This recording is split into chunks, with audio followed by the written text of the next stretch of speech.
ದ್ವೇಷ ರಾಜಕಾರಣಕ್ಕೆ ಇಳಿತಾ ಕಾಂಗ್ರೆಸ್ ಸರ್ಕಾರ. ಇದು ನಾವು ಹೇಳ್ತಾ ಇರುವಂತದ್ದಲ್ಲ, ಕೆಲವೊಂದಿಷ್ಟು ಅಂಕಿ ಸಂಖ್ಯೆಗಳು ಹೇಳ್ತಾ ಇದೆ. ಹಾಗಾದ್ರೆ ಅಧಿಕಾರಕ್ಕೆ ಬಂದ ಮೇಲೆ ಕ್ರೈಮ್ ರೇಟ್ ಹೆಚ್ಚಾಯ್ತಾ? ಕಾಂಗ್ರೆಸ್ ಸರ್ಕಾರ ಅಧಿಕಾರಕ್ಕೆ ಬಂದ ಮೇಲೆ ರಾಜ್ಯದಲ್ಲಿ ಕ್ರೈಮ್ ರೇಟ್ ಜಾಸ್ತಿ ಆಯ್ತಾ? ಸರ್ಕಾರಕ್ಕೆ ನೀಡಿರುವ ಅಂಕಿ ಅಂಶ ನೋಡಿದ್ರೆ ನೀವೆಲ್ಲ ಹುಬ್ಬೇರಿಸೋದು ಗ್ಯಾರಂಟಿ. ಕಾಂಗ್ರೆಸ್ ಅಧಿಕಾರಕ್ಕೆ ಬರ್ತಾ ಇದ್ದಂತೆ ಗಡೀಪಾರು ಗ್ಯಾರಂಟಿ ಹೆಚ್ಚಾಯ್ತಾ? ಹಾಗಾದ್ರೆ ಕಳೆದ 3 ವರ್ಷದ ಅಂಕಿ ಅಂಶ ನೋಡಿದ್ರೆ ಈ ಪ್ರಶ್ನೆ ಮೂಡೋದು ಸಹಜ. ಪ್ರತಿಯೊಬ್ಬರಿಗೂ ಕೂಡ ಇದ್ರ ಬಗ್ಗೆ ಒಂದು ಪ್ರಶ್ನೆ ಮೂಡುತ್ತೆ. 3 ವರ್ಷದಲ್ಲಿ ರಾಜ್ಯದಿಂದ ಗಡೀಪಾರಾದವರು ಎಷ್ಟು ಜನ ಗೊತ್ತಾ? ಹಾಗಾದ್ರೆ ಇದು ಕೇವಲ ಕಳೆದ 3 ವರ್ಷದ ಅಂಕಿ ಸಂಖ್ಯೆಗಳು. ಹಾಗಾದ್ರೆ ಕಾಂಗ್ರೆಸ್ ಸರ್ಕಾರ ಹಿಂದೂ ಕಾರ್ಯಕರ್ತರ ಮೇಲೆ ದ್ವೇಷ ಸಾಧಿಸ್ತಾ ಇದೆ. 3 ವರ್ಷದಲ್ಲಿ ರಾಜ್ಯದಿಂದ ಗಡೀಪಾರಾದವರು ಎಷ್ಟು ಜನ? ಹಿಂದೂ ಕಾರ್ಯಕರ್ತರ ಮೇಲೆ ದ್ವೇಷ ಸಾಧಿಸ್ತಾ ಇದೆಯಾ ಸರ್ಕಾರ? ರಾಜ್ಯ ಸರ್ಕಾರದ ಮೇಲೆ ಬಿಜೆಪಿ ಗಂಭೀರ ಆರೋಪವನ್ನ ಮಾಡಿದೆ. ಹಿಂದೂ ಕಾರ್ಯಕರ್ತರ ಮೇಲಿನ ದ್ವೇಷಕ್ಕೆ ಗಡೀಪಾರು ಮಾಡ್ತಿದ್ದಾರೆ ಅನ್ನೋ ಆರೋಪವನ್ನ ಬಿಜೆಪಿ ಮಾಡ್ತಾ ಇದೆ. ಬೆಳಗಾವಿ ಅಧಿವೇಶನದಲ್ಲಿ ಬಯಲಾಯಿತು ಗಾಬರಿ ಹುಟ್ಟಿಸುವಂತಹ ಅಂಕಿಅಂಶ. ಗಡೀಪಾರು ಬಗ್ಗೆ ಗೃಹ ಸಚಿವರ ಬಳಿ ವೇದವ್ಯಾಸ್ ಕಾಮತ್ ಪ್ರಶ್ನೆ ಕೇಳಿದರು. ಶಾಸಕರ ಚುಕ್ಕೆ ಗುರುತಲ್ಲದ ಪ್ರಶ್ನೆ ಅಂಕಿಅಂಶ ಸಹಿತ ಉತ್ತರ ನೀಡಿರುವ ಸರ್ಕಾರ 2021, 22, 23ರ ಗಡೀಪಾರು ಮಾಹಿತಿಯನ್ನ ಗೃಹ ಇಲಾಖೆ ನೀಡಿದೆ. ಶಿವಮೊಗ್ಗ, ಮಂಗಳೂರು, ಬೆಳಗಾವಿಯಲ್ಲಿ ಅತಿ ಹೆಚ್ಚು ಮಂದಿ ಗಡೀಪಾರಾಗಿದ್ದಾರೆ. ಜಿಲ್ಲಾವಾರು ಮಾಹಿತಿಯನ್ನ ನೀಡಿದ್ದಾರೆ ಗೃಹ ಸಚಿವ ಪರಮೇಶ್ವರ್. 2021, 22 ಹಲವು ಜಿಲ್ಲೆಗಳಲ್ಲಿ ಗಡೀಪಾರು ಇಲ್ಲವೇ ಇಲ್ಲ. ಆದರೆ 2023ರಲ್ಲಿ ಅಂತ ಜಿಲ್ಲೆಗಳಲ್ಲೂ ಕೂಡ ಗಡೀಪಾರು ಸಂಖ್ಯೆ ಹೆಚ್ಚಳ ಆಗಿದೆ. ಕಾಂಗ್ರೆಸ್ ಸರ್ಕಾರ ಬಂದ ಮೇಲೆ ಗಡೀಪಾರು ಸಂಖ್ಯೆ ಹೆಚ್ಚಾಯ್ತಾ? ಹಾಗಾದ್ರೆ ಸರ್ಕಾರ ಕೊಟ್ಟಿರುವಂತಹ ಈ ಅಂಕಿಅಂಶಗಳೇನಿದೆ ಇದೇ ಈಗ ಬಹಳ ದೊಡ್ಡ ಅನುಮಾನಕ್ಕೆ ಕಾರಣ ಆಗ್ತಾ ಇದೆ. ಬಿಜೆಪಿ ಕೂಡ ಇದೇ ವಿಚಾರವನ್ನ ಪಾಯಿಂಟ್ ಔಟ್ ಮಾಡ್ತಾ ಇದೆ. ರಾಜ್ಯ ಸರ್ಕಾರದ ಮೇಲೆ ಬಿಜೆಪಿ ಮಾಡ್ತಾ ಇರುವಂತಹ ಗಂಭೀರವಾದ ಆರೋಪ. ಹಾಗಾದ್ರೆ ಕಾಂಗ್ರೆಸ್ ಸರ್ಕಾರ ದ್ವೇಷ ರಾಜಕೀಯಕ್ಕೆ ಇಳಿತಾ? ಕಾಂಗ್ರೆಸ್ ಸರ್ಕಾರ ಅಧಿಕಾರಕ್ಕೆ ಬಂದ ಮೇಲೆ ಗಡೀಪಾರು ಸಂಖ್ಯೆ ಹೆಚ್ಚಳವಾಗಿದ್ದು ಈ ಅನುಮಾನಕ್ಕೆ ಕಾರಣ ಆಗ್ತಾ ಇದೆ. ಕಳೆದ 3 ವರ್ಷದಲ್ಲಿ ಗಡೀಪಾರು ಮಾಡಿದವರ ಸಂಖ್ಯೆ 882. ಇದು ಬಹಳ ದೊಡ್ಡ ಆರೋಪಕ್ಕೆ ಇದೀಗ ಕಾರಣ ಆಗ್ತಾ ಇದೆ. 21, 22ರಲ್ಲಿ ಗಡೀಪಾರು ಮಾಡಿದವರ ಸಂಖ್ಯೆ 284. 2021, 22ರಲ್ಲಿ 284 ಮಂದಿಯನ್ನ ಗಡೀಪಾರು ಮಾಡಲಾಗಿದೆ. ಅದೇ 2023ರಲ್ಲಿ 598 ಮಂದಿ. ಕಳೆದ 3 ವರ್ಷದಲ್ಲಿ ಒಟ್ಟು ಗಡೀಪಾರು ನೋಟಿಸ್ ನೀಡಿದಂತಹ ಸಂಖ್ಯೆ 1137. 2021, 22ರಲ್ಲಿ ಗಡೀಪಾರು ನೋಟಿಸ್ ನೀಡಿದಂತಹ ಸಂಖ್ಯೆ 357.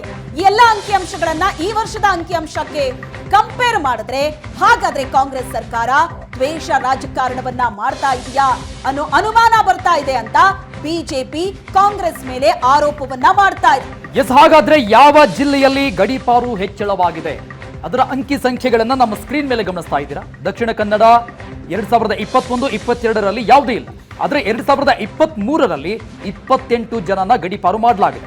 ಇನ್ನು ರಾಮನಗರದಲ್ಲಿ ಯಾವುದೂ ಇಲ್ಲ 2021 ಮತ್ತು 22ರಲ್ಲಿ. 23ರಲ್ಲಿ 14 ಜನರನ್ನ ಗಡೀಪಾರು ಮಾಡಲಾಗಿದೆ. ಇನ್ನು ಮೈಸೂರಲ್ಲಿ ಕೂಡ 2021, 22ನೇ ಸಾಲಲ್ಲಿ ಯಾರನ್ನು ಕೂಡ ಗಡೀಪಾರು ಮಾಡಿಲ್ಲ. 20 ಜನರನ್ನ 2023ರಲ್ಲಿ ಗಡೀಪಾರು ಮಾಡಲಾಗಿದೆ. ಇನ್ನು ಚಾಮರಾಜನಗರ ಇಲ್ಲೂ ಕೂಡ 2021, 22ರಲ್ಲಿ ಯಾವುದು ಗಡೀಪಾರಾಗಿಲ್ಲ. ಆದ್ರೆ 2023ರಲ್ಲಿ 16 ಜನ ಗಡೀಪಾರಾಗಿದ್ದಾರೆ. ಕೊಡಗು ಜಿಲ್ಲೆಯಲ್ಲಿ ಕೂಡ 2023ರಲ್ಲಿ ಮಾತ್ರ 9 ಮಂದಿ ಗಡೀಪಾರಾಗಿದ್ರೆ ಮಂಡ್ಯದಲ್ಲಿ 21 ಮಂದಿ 2023ರಲ್ಲಿನೇ ಗಡೀಪಾರಾಗಿದ್ದಾರೆ.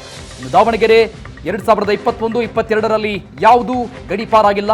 16 ಜನ 2023ರಲ್ಲಿ ಗಡೀಪಾರಾಗಿದ್ದಾರೆ. ಇನ್ನು ಚಿಕ್ಕಮಗಳೂರಲ್ಲಿ ಯಾವುದು 2021, 22ರಲ್ಲಿ ಗಡೀಪಾರಾಗಿಲ್ಲ. ಆದ್ರೆ 10 ಮಂದಿ 2023ರಲ್ಲಿ ಗಡೀಪಾರಾಗಿದ್ದಾರೆ. ಇನ್ನುಳಿದಂತೆ ಧಾರವಾಡ ಜಿಲ್ಲೆಯಲ್ಲಿ ಯಾವುದೂ ಆಗಿಲ್ಲ 2021, 22ನೇ ಸಾಲಲ್ಲಿ. ಆದರೆ 2023ನೇ ವರ್ಷದಲ್ಲಿ 13 ಜನರನ್ನ ಗಡೀಪಾರು ಮಾಡಲಾಗಿದೆ. ಎಲ್ಲ ಅಂಕಿ ಸಂಖ್ಯೆಗಳು ಒಂದು ದೊಡ್ಡ ಗಂಭೀರವಾದಂತಹ ಆರೋಪಕ್ಕೆ ಸಾಕ್ಷಿಯನ್ನ ನೀಡ್ತಾ ಇದೆ. ಈ ಬಗ್ಗೆ ಹೆಚ್ಚಿನ ಡೀಟೇಲ್ಸ್ ಅನ್ನ ಕೊಡ್ತಾರೆ ನಮ್ಮ ಪ್ರತಿನಿಧಿ ಮಾರುತೇಶ್ ಸಂಪರ್ಕದಲ್ಲಿದ್ದಾರೆ. ಮಾರುತೇಶ್, ಹಾಗಾದ್ರೆ ಕಾಂಗ್ರೆಸ್ ಸರ್ಕಾರ ದ್ವೇಷ ರಾಜಕಾರಣ ಮಾಡ್ತಾ ಇದೆಯಾ? ಈ ಅಂಕಿಅಂಶವನ್ನ ಮುಂದೆ ಇಟ್ಟು ನೋಡೋದಾದ್ರೆ 2021-22ರಲ್ಲಿ ಯಾವುದೂ ಗಡಿಪಾರ್ ಇಲ್ಲದೆ ಇರುವಂತಹ ಜಿಲ್ಲೆಗಳಲ್ಲಿ 2023ರಲ್ಲಿ ಬಹಳ ದೊಡ್ಡ ಅಂಕಿಅಂಶಗಳೇ ಸಿಗ್ತಾ ಇದೆ. ಹಾಗಾದ್ರೆ ಏನಾಗ್ತಾ ಇದೆ? ಕಾಂಗ್ರೆಸ್ ಇದಕ್ಕೆ ಏನಂತ ಸ್ಪಷ್ಟನೆ ಕೊಟ್ಟಿದೆ? ಶ್ವೇತಾ, ಈಗ ಕಾಂಗ್ರೆಸ್ ಸರ್ಕಾರ ಅಧಿಕಾರಕ್ಕೆ ಬಂದ ಮೇಲೆ ಉಡುಪಿ ದಕ್ಷಿಣ ಕನ್ನಡ ಭಾಗದಲ್ಲಿ ಹಿಂದೂ ಕಾರ್ಯಕರ್ತರನ್ನ ಟಾರ್ಗೆಟ್ ಮಾಡಲಾಗ್ತಾ ಇದೆ. ಯಾಕೆ ನಿಮ್ಗೆ ಗಡೀಪಾರ್ ಮಾಡಬಾರದು ಅಂತ ಹೇಳಿ ನೋಟಿಸ್ ಗಳನ್ನ ಕೊಡ್ತಾ ಇದ್ದಾರೆ ಅನ್ನುವಂತಹ ವಿಚಾರಗಳು ಮುನ್ನೆಲೆಗೆ ಬಂತು. ಇದರ ಜೊತೆಗೆ ವೇದವ್ಯಾಸ ಕಾಮತ್ ಅವರು ಮಂಗಳೂರು ದಕ್ಷಿಣ ಕ್ಷೇತ್ರದ ಶಾಸಕರು ಇದೇ ಕಾರಣಕ್ಕಾಗಿ ಸರ್ಕಾರದ ಮುಂದೆ ಬೆಳಗಾವಿ ಅಧಿವೇಶನದ ಸಂದರ್ಭದಲ್ಲಿ ಒಂದು ಪ್ರಶ್ನೆಯನ್ನ ಎತ್ತಿದ್ರು. ಅದಕ್ಕೆ ಲಿಖಿತವಾಗಿ ಸರ್ಕಾರ ಉತ್ತರ ಕೊಟ್ಟಿದೆ.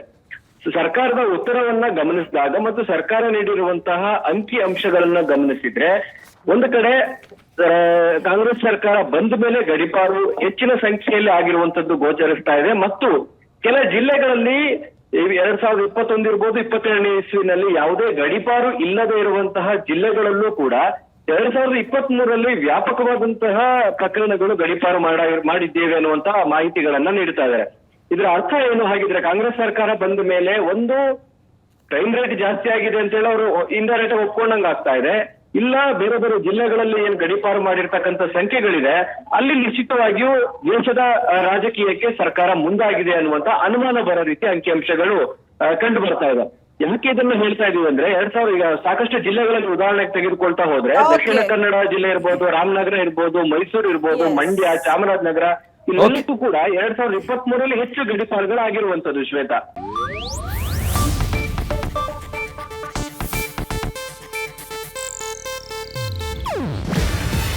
ಇದು ಏಷ್ಯಾನೆಟ್ ನ್ಯೂಸ್ ನೆಟ್ವರ್ಕ್ ಪ್ರಸ್ತುತಿ.